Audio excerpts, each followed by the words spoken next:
34, which disapproves of the FCC regulations that would have imposed new privacy standard providers, allowing bureaucrats in Washington to pick winners and losers in the industry. We've discussed that before. HJ Resolution 83, which disapproves of a Department of Labor regulation extending the statute of limitations for claims against employers failing to maintain records of employee injuries. HJ Res 69, the disapproval of the Bureau of Land Management regulations that would limit Alaska's ability to manage hunting of predators on national wildlife refuges in Alaska. And H.R. 1228, which makes technical amendments to the appointment procedures of members of the Board of Congressional Compliance. One quick note, I mentioned this before, but we've now, the President signed 12 congressional acts. In the past, all presidents combined had signed one. So I think we have a vastly different attempt to roll back regulatory reforms that are staying in the way of freedom as well as business development. Also yesterday, the President spoke with the President of Peru and the President of Colombia to express his condolences for the devastation and loss of life by recent mudslides in the country. He offered the assistance to the United States government during this tragedy. The President also spoke with President Putin of the Russian Federation to condemn yesterday's attack in St. Petersburg.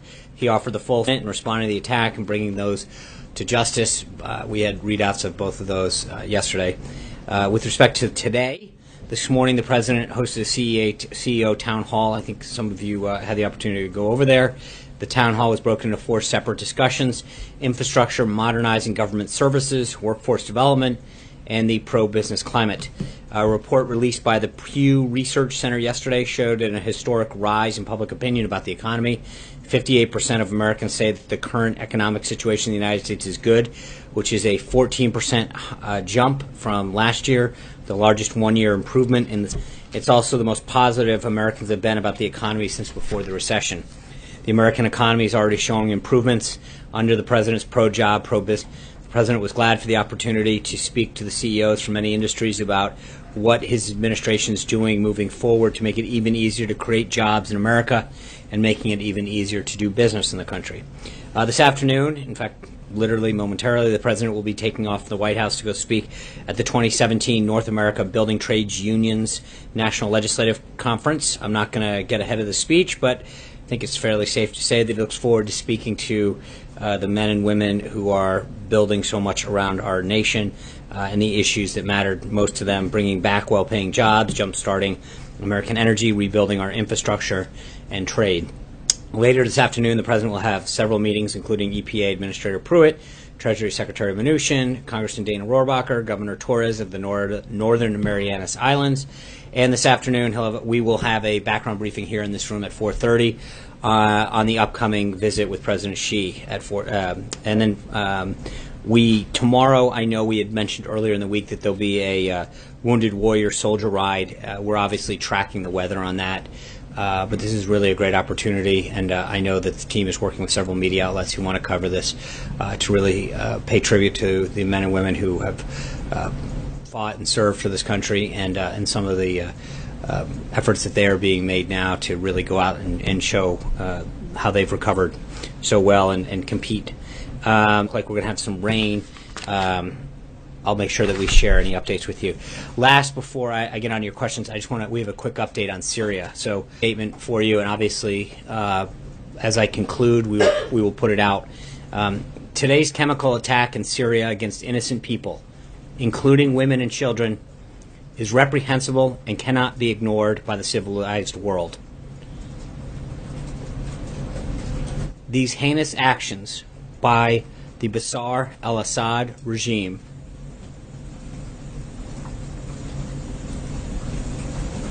are a consequence of the past administration's weakness and irresolution. Period. President Obama said in 2012 that he would establish a quote-unquote red line against the use of chemical weapons, and then did nothing. Period. The United States stands with our allies across the globe to condemn this intolerable act.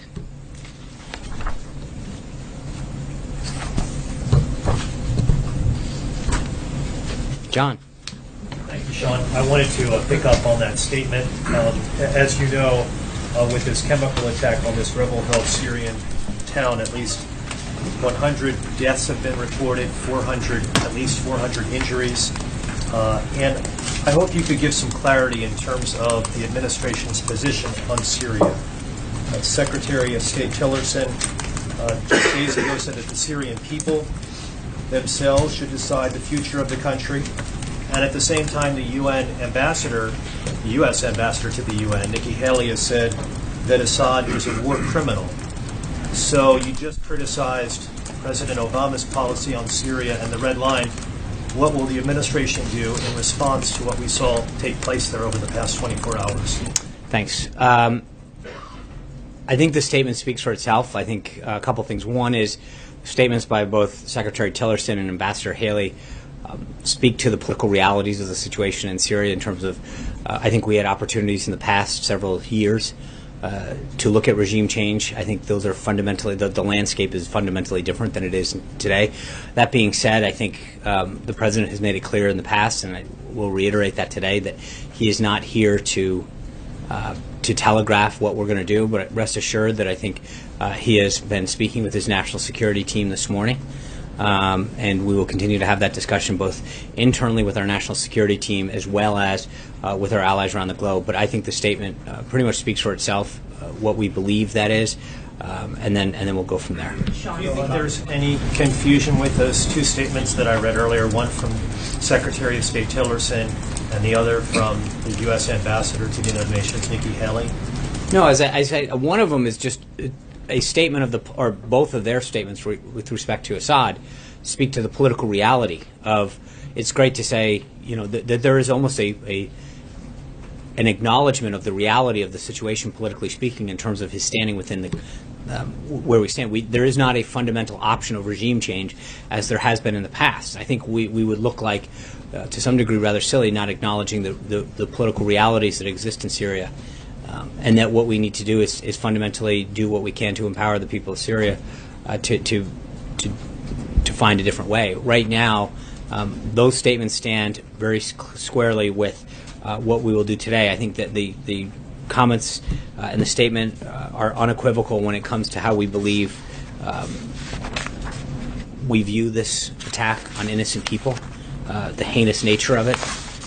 But I don't want to get ahead of where we're going from here. Hunter. Just real quick, John, are you Hold on. Hans, I know. I know the point was to Okay, me. no, it wasn't. Hunter is Hans. Hunter. Hans. Thank you, Sean. I know. It's. I'll get I'm back to you. Thank you. I'm wondering if you're at all concerned to see these reports of the chemical attacks coming right on the heels of the administration suggesting it's open to Assad staying in power. Are you worried there's any correlation between the attacks and the change in posture? No, I don't think that I would hardly characterize it as. I forgot the way that you phrased it, but I mean, there's not a comfort level with Assad. I think it's a political reality. That being said, I think the idea that someone would use chemical weapons on their own people, including women and children, is not something that any civilized nation should sit back and accept or tolerate. And I think that is what we were making very clear today. Right, but in addition to you describing Assad as the political reality, Ambassador Haley said the priority is no longer to sit there and focus on getting Assad out. That's a direct quote. So this is clearly a change in posture. Do you think there's any correlation between sort of an almost increased brazenness on his part and I don't, and I think that, like I said, I'm not going to get into it, but I think the President is extremely alarmed at these revelations. He continues to meet with his national security team, and I think there will be further discussions around the globe with our allies as far as the appropriate action. Hans. Thanks, Sean. Are you certain it was the Assad regime? Is it possible that Russia was involved? Do you know the air platform? And then one final, do you know if any Russian forces were with Assad regime forces that launched the chemical attack? Yeah, I'm not going to get into. I know that the President was briefed on this extensively this morning by his national security team, and I'm going to let the statement speak for itself because we feel very confident in the statement that we're making. So that means no Russian involvement? That means that the statement is very clear as far as who we believe is to blame and how we believe we're reacting to it. Zeke. Thanks, Sean. In the statement, you were sharply critical of the past administration's policy with regards to Syria. I was hoping you can clarify, when does the President believe that he takes ownership of foreign policy when, obviously every president can always blame their predecessor. We need to put that criticism in this statement now, condemning the use of chemical weapons and a war crime overseas. Why take the pot shot as the predecessor, and when does the president truly... Well, it's very clear. I mean, we drew... What's the point of red lines? America's credibility was at stake, and I think the president wants to point it out that it was a red line, and they did cross it. We did talk about... We did have alternatives to regime change, and they weren't taken. And I think that's a very, very different... important to acknowledge the difference in the change in our posture and how we will go out from here. So I think it is a big difference. That change in the posture. I understand. The statements speak for itself. I think I'm not going to get into what actions we're taking. Obviously, I get you want to do that. That's the decisions that the national security teams continue to make recommendations to the president. But until we do anything, I'd rather not get ahead of it. So the next crisis, maybe it's not Syria. Well, is the president going to criticize President Obama for trade policies when he meets with President Xi later this week? Is it every foreign policy statement something happens? It's going to depend. I mean, I don't want to say yes or no. I mean, I think that's going to depend on, what our posture was towards that country or regime or policy. I don't know. Did you ask that same question of President Obama when they literally spent a year or 2 years blaming the Bush administration for everything that was wrong? Right now, we're 70-something days into it. I think there's no question what their position was with respect to Syria in terms of red lines and regime change, and the lack of action that they did take. I think we want to make sure that we're very clear that there is a different posture. Is President Trump willing to redline to discourage the Assad regime from using chemical weapons on his own people? I think that the statement is pretty clear on this trade. The United States stands with our allies to condemn this intolerable attack, and I think going forward we will have more on this. But I'm not. I think we want to be very clear where we stand. I know countries throughout Europe are reaching out, making it clear what their position is. There's been some calls for action in the UN Security Council. I think at this point, as things develop, I'm not ready to talk about our next step, but we'll get there soon. Caitlin. Does the White House agree with Rand Paul that Susan Rice should testify? I think that's, again, I'm not going to start getting into who should testify, but I do think that it is, I know that she's about to make comments to a host to minimize this, but it is interesting. She was the one who went out and said she, quote, had nothing to do with this on a program a few weeks ago, and now, I continue to see more and more reports. So I think, it's not for me to decide who should testify or how they should do it, but I do think that there is a sharp contrast between a few weeks ago when she was very public and saying she, quote, had nothing, didn't have any clue what Chairman Nunes was. Now we're finding out that she's trying to figure out how she can go to some kind of friendly way of discussing this. But all yesterday there was an opportunity, from my understanding, of several people to think, except for, quote, one network described it as a person close to her, which I think is rather interesting, that you would assume that if you stood by the comments that you made several weeks ago, that you wouldn't need someone who just was close to you to defend it. Steve. It's like CNN saying that it's a diversion. That the Well, Susan Rice story is a diversion. I think speak for themselves. I find it interesting that I don't know how many. I get that at some point they have an invested angle and narrative in this, but the reality is, and again, I'm not going to keep going into every turn and twist about this, but I think that, as I noted yesterday, the more we find out about this, the more we learn that there was clearly something there and that there was a lot of activity. We both on the record and in comments talk about their activities. I think that it's interesting, as I noted yesterday, and I read some of the comments afterwards, but the default from at least some media outlets seems to be to rush to the defense of the Obama administration and the activities there instead of so-called want to get to the bottom of this. But there is an immediate attempt to defend certain actions like that on one side of the aisle and an immediate rush to judgment on the other side, which I get that people don't like to hear that, but that is the reality. If you look at the two situations that occurred, there's no question the way that some networks are handling one set of circumstances versus another, it is clearly an attempt to preserve a narrative and to defend one side of the aisle versus another. Steve. John, generally speaking, would you like to see Assad step down or out of power somehow in Syria?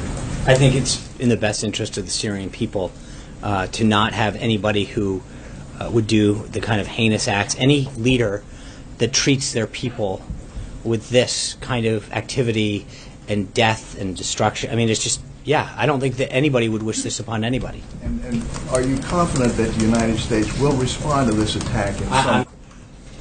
I would not want to get ahead of the president at this point. I do think that the statement is fairly strongly worded for a certain reason. And lastly, has he specifically talked to any allies about this morning?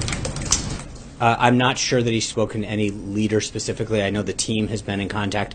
He spent an extensive amount of time this morning getting briefed by the intelligence community as well as his national security team. Hallie. Sean, so I want to follow on that, and then I have two other topics for you. You said, I know you don't want to get ahead of the president, and you're letting the statement speak for itself. You also said that you want to empower the people of Syria to find a different way.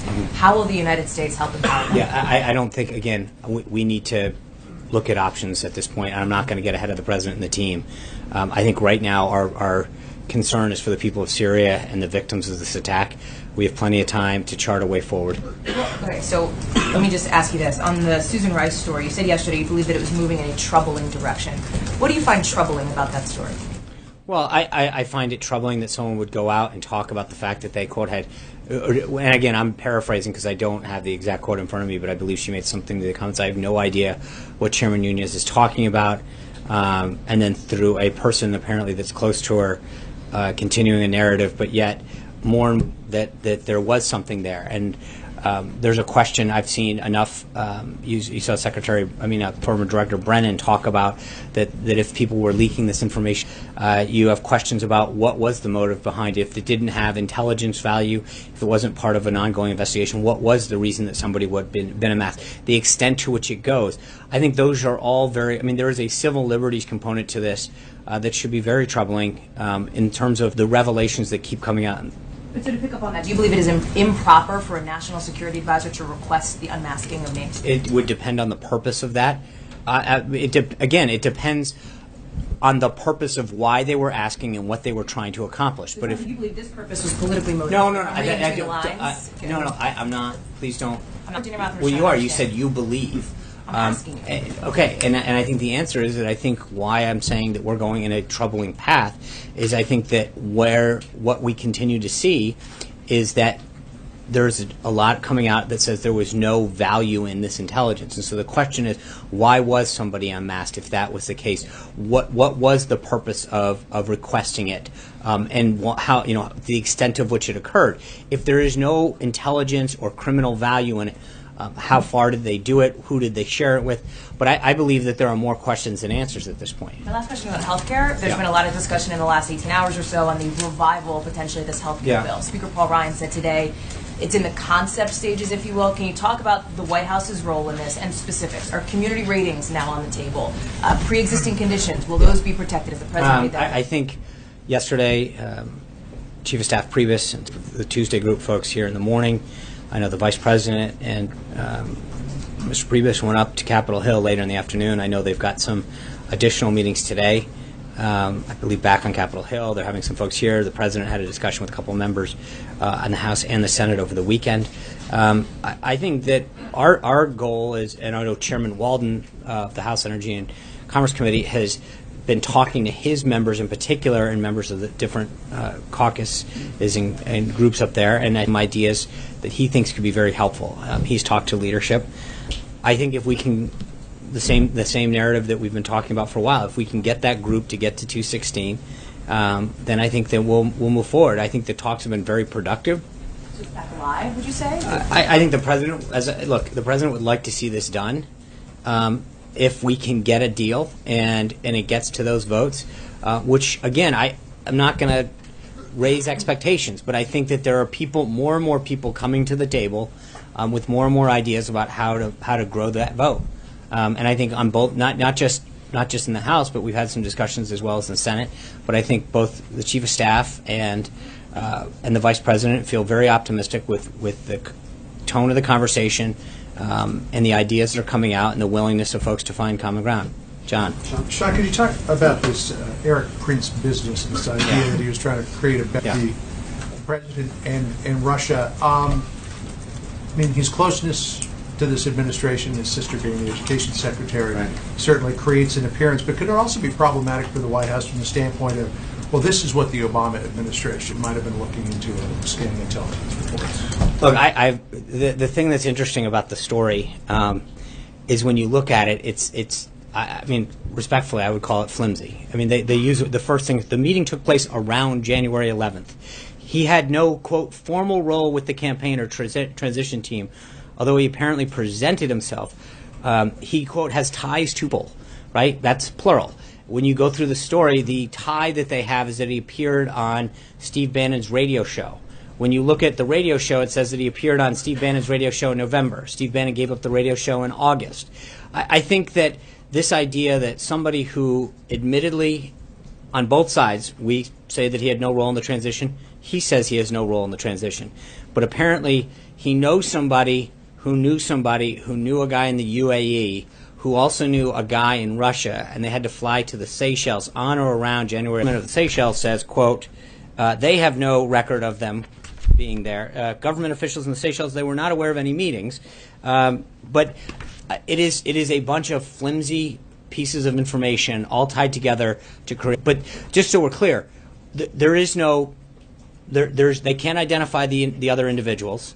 They claim that the Eric Prince who went, admittedly by himself, by us, by others, has no role in the transition, and that his connection, his quote, ties to people is one, he's related to what would become the Secretary of Education's sister, and two, is he appeared on someone's radio show. That doesn't seem to pass muster with a great deal of. You acknowledge that this could be potentially problematic from the standpoint of this is it could give Susan Rice an out to say, well, this was the sort of thing that we were looking at, and this is why we're conducting the masking. Well, I think if you're looking at, I mean, you would hope that if that's what you were looking at, you'd get a lot more information than that. I mean, that to me, they don't know the date, who they met with, how they actually came into contact, what the exact ties were, or what supposedly happened as a consequence to this, because they can't. There was apparently nothing that came of it. So again, I get someone may have visited an island, but there's no proof they actually ever met with an individual, nor that they had any ties, nor that they actually know the exact date, nor any consequence of a so-called meeting. I think that it is flimsy at best. Blake. Thanks, John. The president said earlier at that CEO town hall, as it relates to infrastructure, that the package would be $1 trillion, and then, quote, and maybe even more. Since $1 trillion is a massive number to begin with, what might and maybe even more mean? I think that's part of what the team is working on. It's a number that's very consistent with what he has said since the beginning. So I don't know why this should be any different than. I mean, it's consistent with the numbers that he's used. And then let me ask you about Dodd-Frank. He also said that he wants to take a haircut to it. Dodd-Frank is a law that the president can't unilaterally change. He can sign executive orders. So is he hoping to work with Capitol Hill for this major haircut? Is it solely through executive orders? How does that relationship? Yeah, I think we'll have an update further on that at something. Obviously, there's clearly, as you know, a legislative component to this, and we'll have more on that. Yeah. Thanks, Sean. Yeah. I want to follow up on Hallie's question about health care. The proposed changes to the essential health benefits and the community ratings, is there a concern that would roll back protections for pre-existing conditions? That's obviously something that President Trump said he wanted to keep in place during the campaign. So one of these changes that health policies are saying would get rid of those protections. Wouldn't that violate what President Trump said? And again, I would note to Hallie's question that we're not there yet. I mean, we're having discussions. It's as I said, the chief of staff hosted the Tuesday group yesterday morning, and then he and the vice president went up yesterday to talk to the Freedom Caucus.